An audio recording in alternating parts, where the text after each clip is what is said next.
Hey guys, hope you're well. Been asked a really good question about the use of neck exercises, particularly isometrics and things like that, when it comes to developing not only neck strength but also the ability to withstand knockouts. So within the martial arts, we talk a lot about vital points, pressure points, and these magic buttons to press to knock someone out, right? At the end of the day, if we want to knock somebody out, we need to cause a twist on the brainstem as violently, as explosively and as quickly as we possibly can to shake that brain and effectively shut off the signals elsewhere in the body. So that's what we're trying to do to the opponent.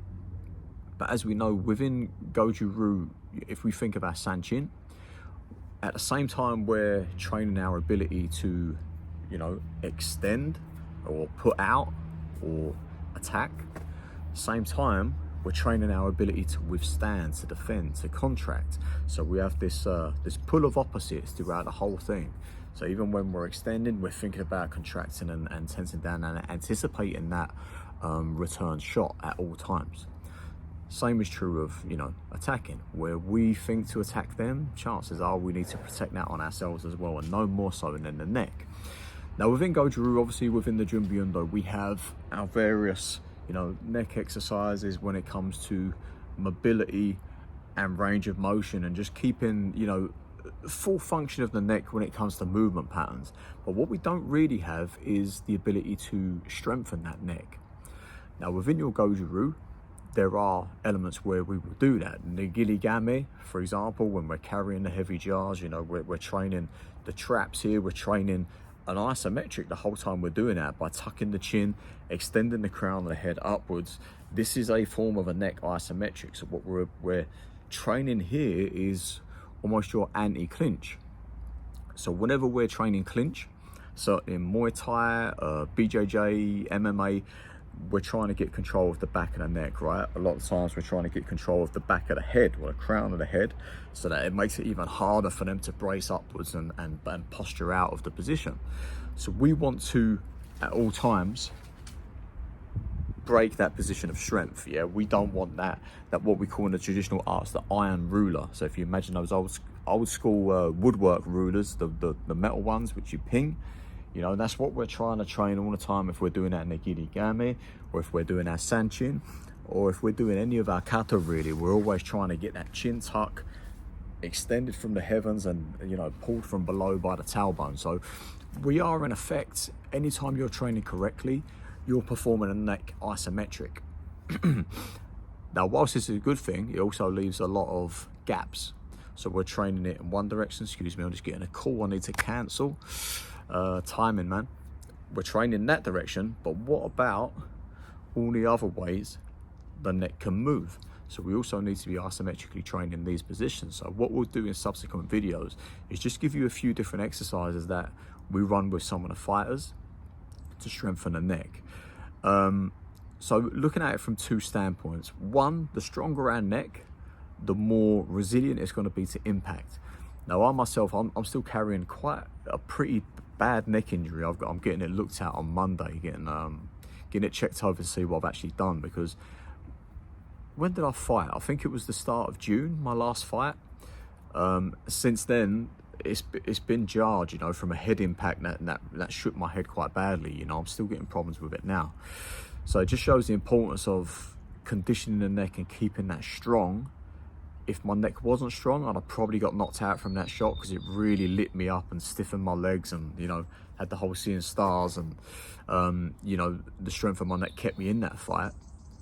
But at the same time, even then, it's caused me problems, right? So we want to obviously train that to be resilient against injury, but also resilient against getting knocked out and just keeping us in the fight, so we're not unconscious on the ground getting kick lumps out of, right? Now the other thing, when it comes to power generation, a lot of times in karate we talk about use of the hips, use of the koshi, use of the tanden, so everything's from the base down. What we don't often talk about is the use of the neck. Now let's get weird. If you look at the way a sperm moves, all right, it's all head and tail. So the head's kind of leading the tail, right? If you look at a snake, similar thing, that head's leading the tail. When it comes to fighting, it's the same thing. Yeah, so Goju Ryu, in some ways it's great, in some ways it's not. Or Okinawan arts in general, in some ways they're great, in some ways they're not, in that they limit us to this lower body centrifugal force. But we massively neglect the use of the upper body as a contributory factor when it comes to generating centrifugal force. So if I want to change direction, if I'm working with an athlete and I'm working change of direction drills, and not necessarily fighting, maybe I'm working with a soccer player or cricket or whatever it might be. If I want to change direction, this change of direction is initiated with my head. It's not necessarily initiated with my foot. If I want to go, you know, the guy is about to run around me with a football, my first thing to go is my eyes. Yeah, so if I'm perceiving a change of direction, or if I'm perceiving something changing, my eyes go first. Eyes go, head follows. Yeah, eyes, head, neck, and then that in effect pulls the body round. Now we have that within our kata. If we think about the way we change direction and we, you know, these different alignments within your kata, you have some of this stuff. So sometimes if we're turning with the body, it's going to be a slower movement than if we're using what we are naturally already primed as a species that has evolved from hunting to do. Our eyes track movement. Yeah, it tracks change. It tracks sudden things happening.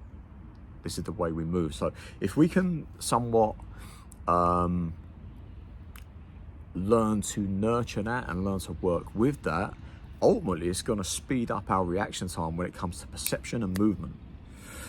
Now, in order to do this, we need a good, well-functional neck in terms of mobility and in terms of strength, so that we can use that neck to pull the rest of the body in position. If we want to feint the opponent, if we want to, you know, create a reaction in them, something that we don't really talk about too much in Goju Ryu, but has a massive effect when it comes to, you know, getting them to react to create an opening, you know. Again, it's generated from the neck. It's generated from the ability to suddenly move. If we're pinned on the ground, for example, a mount position or side control or something like that, the neck is vital when it comes to using that neck to brace against the floor and create a little bit of space so we can sneak an elbow in or sneak a hand out of position so that we can just create space. If we're in the clinch, very rarely are we in that ideal Sanchin position. We might be locked on the back of the opponent's neck, but now we use that head to push into their head to get that sort of reaction to break their posture again. So again, we need that neck strength. We need that ability to all these different changes of direction and strength within all these different changes of direction, so that again we can elicit a response and ultimately create space. Once we have space, we have options. If we cannot create space, we're stuck in position just waiting for something to happen. So, you know, it enables us to be proactive. Anyway, so this is now over 8 minutes long of just me talking about why the neck's important, man. I'm stating the obvious with this stuff, but I just wanted to sow the seed a little bit about why we might want to look at adding some of this stuff within the Goju Ryu, because it is an area that we are lacking. And a matter of fact, it's an area that's lacking in a lot of fighting arts, even within, you know, combat sports like Muay Thai or boxing, where they'll grab a towel, hang a weight off it, and they'll be doing this stuff. Again, we're talking one range of motion. We need, you know, multiple ranges of motion to withstand whatever bad position we might end up in. Okay, so just setting the seed for it.